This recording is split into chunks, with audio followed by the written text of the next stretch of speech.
Hey everyone, Jim Phoenix here, and boy, am I excited for this new season of What's Kraken. Our first guest, we have none other than, let's guess. Let's guess who the guest is. He is a host of his own hit show on Shudder, which has a stellar rating, a beyond the Zonker rating of like 4.7 out of 5 on Shudder. And like a 9.12 thousand out of 10 on IMDb and a 97% rating on Google, people. Oh my gosh. Basically, super stellar hits, and I haven't gone far enough. That's right. None other than Joe Bob Briggs from The Last Drive-In. First guest. For season 2. Here we go. And I'm gonna tease this a bit.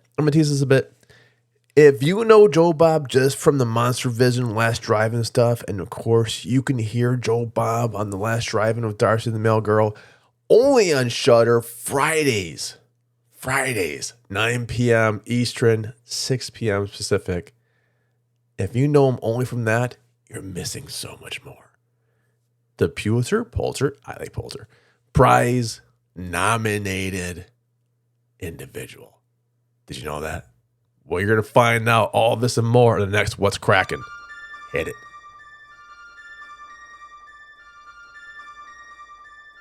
Hey everyone, Jim Phoenix here, and boy, are we excited for this new episode of What's Kraken. We've got none other than, Joe Bob Briggs from The Last Drive-In with Joe Bob Briggs, only on Shudder, by the way, Fridays, 6 p.m. to 9 p.m. or 9 p.m. Eastern. And I've been waiting. We've all been waiting for Joe Bob.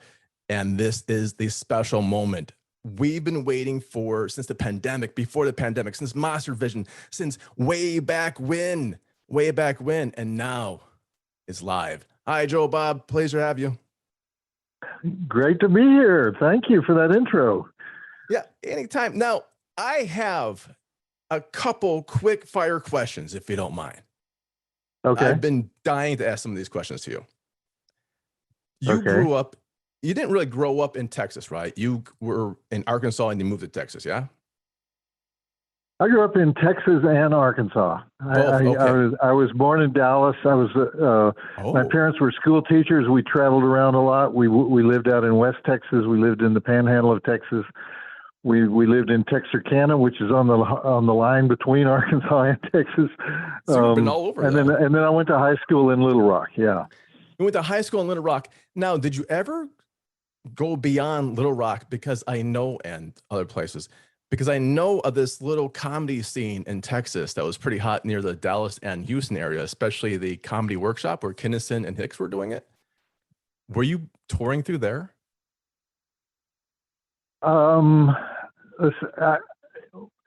Comedy would have come.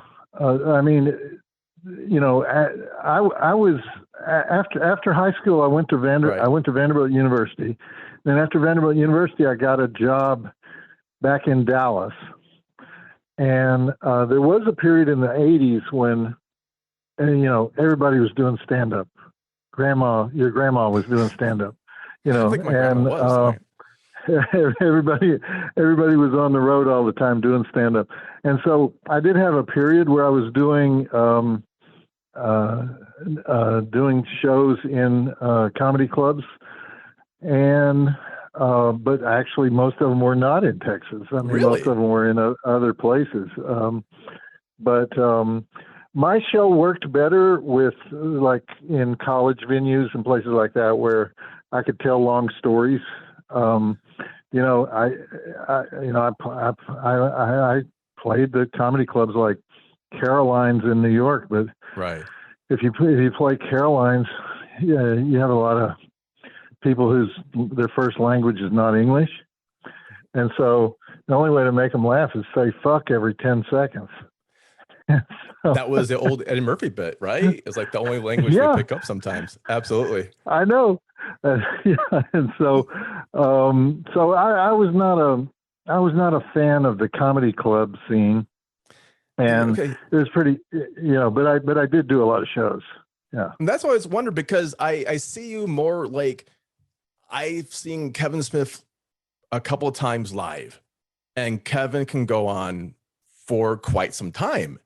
And there's times when I'm watching The Last Drive-In and you're doing your monologues, and I'll look down at the clock going, holy crow, how long this was? Because you get sucked in. As an audience member, you get sucked into it, and you have like no idea the movie's supposed to start. It's like, yeah, I know. I mean, the most famous one I did, I love the Texas Chainsaw Massacre so much that the commentary I did on the movie is longer than the movie. So if you add the times on all the breaks and the intro and the outro, I actually, the movie is like an hour 27 or something, and I talk for an hour 32 or something. And that's the best part. For me, that is the best part. And I'm so glad you brought up Texas Chainsaw Massacre, because I am from Las Vegas and I somehow moved to Montreal. Don't ask why. But there we had David Schmoller teaching. And I remember Schmoller was talking about Tobe Hooper and how that first movie was made back then. And the things that you were saying echoed what Schmoller was saying. And you added like extra layers onto it. And that's part of the amazement that you are, like, you really are this investigative, very deep journalist. Well, I was an investigative reporter before I started working on movies. Before I was a movie critic, and I was never really a conventional movie critic. I didn't really like I didn't really like the grind of watching all the mainstream movies, and so that's why I started doing the column Joe Bob Goes to the Drive-In, which was celebration of exploitation movies at a time when they were considered disposable trash and nobody reviewed them. In fact, the newspapers were actively opposed to them. And so that's how that happened. David Schmoller went to the University of Texas. Yes. And at the University of Texas, Tobe Hooper, he's the foundation filmmaker at the University of Texas. I mean, I think when he like was there he graduated in like 1962 or something like that, when they didn't even have a film department. I think it was like called the radio TV department or something. And so anybody who goes to the University of Texas Film School, Tobe Hooper's the man, So that's probably why David knew so much about Texas Chainsaw Massacre. And plus just being from Texas. And it's just the area, yeah. But I'm amazed that David Schmoller didn't have a bigger career than he had. Maybe he wanted to be a teacher. I don't know. I know what? But I don't know. He talked about Puppet Master, and he talked about a bit of his choices there. And we had a horror class with him, and like some of his students went really well. Like Nick Roth made a good name for himself on like Ghost Adventures TV shows, and Mike did a couple of things with like Dolph Lundgren later on. So his student, he's influential that way. But I think and this was one question for you. I think he sees it as passing the torch, maybe. And I was wondering, because you do have this wealth of knowledge, did you ever think of just going, you know what, maybe I can just get a job teaching film or teaching journalism? You know what? Both my parents were teachers, and I saw enough of that world to know that it's never what you think it's going to be. And I taught at the University of Texas at Dallas for a couple of years. Where I taught a course in the history of exploitation films. Oh wow! But I don't like it. It's not for me. It's not always what it cracked up to be. That's my day job. It's like Mr. Briggs, can I make up that test that I was supposed to do, like, and that paper, that was supposed to be at the beginning of the semester, and I'm trying to get into the law school, and blah, it's like I don't like dealing with the paperwork of it. Yes. right. That's kind of it. Like, can I make this up? Like from last year? No. No, you cannot make this from last year. Oh, no. From 3 years ago. No, it's like, you remember me? Remember I got that incomplete, and well, I'm trying to get into law school. I need 4 extra credits. And I was like, can I do it? Can I turn in that paper? No, you can't turn in that paper. Well, then how about a letter of recommendation? If you can't remember me, I'm the student 12 years ago who didn't do anything. Yeah, I understand that way too much. Now, I always research people. If your ears are burning, that was me. And I didn't know this about you. Honest to God. We know that Eccentric Orbits, which is a pretty big hit, along with Evidence of Love, which is now like 12 different movies and miniseries and miniseries that just are flying out of nowhere.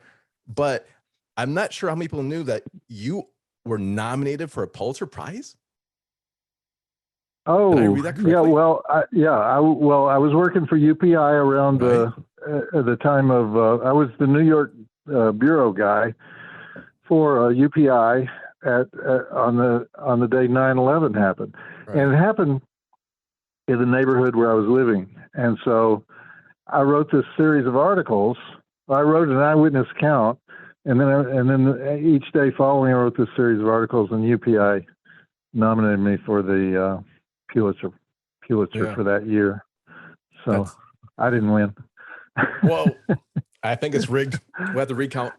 Yeah. So I want to say we went from everywhere from heavily award nominated journalist to you're doing your very wonderful show on Shudder, The Last Drive-In, Joe Bob Briggs, 6 p.m. Pacific, 9 p.m. Eastern, only on Shudder. Fridays that's it. We just blocked that off.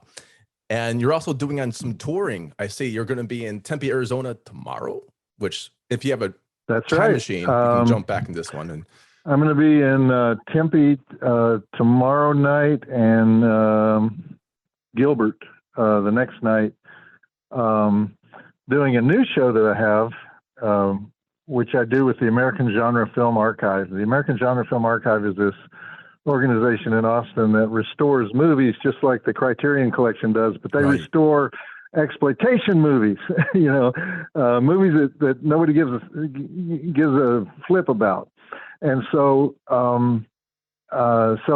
they have a catalog of 5,000 movies, and I'm going to host every single one of them.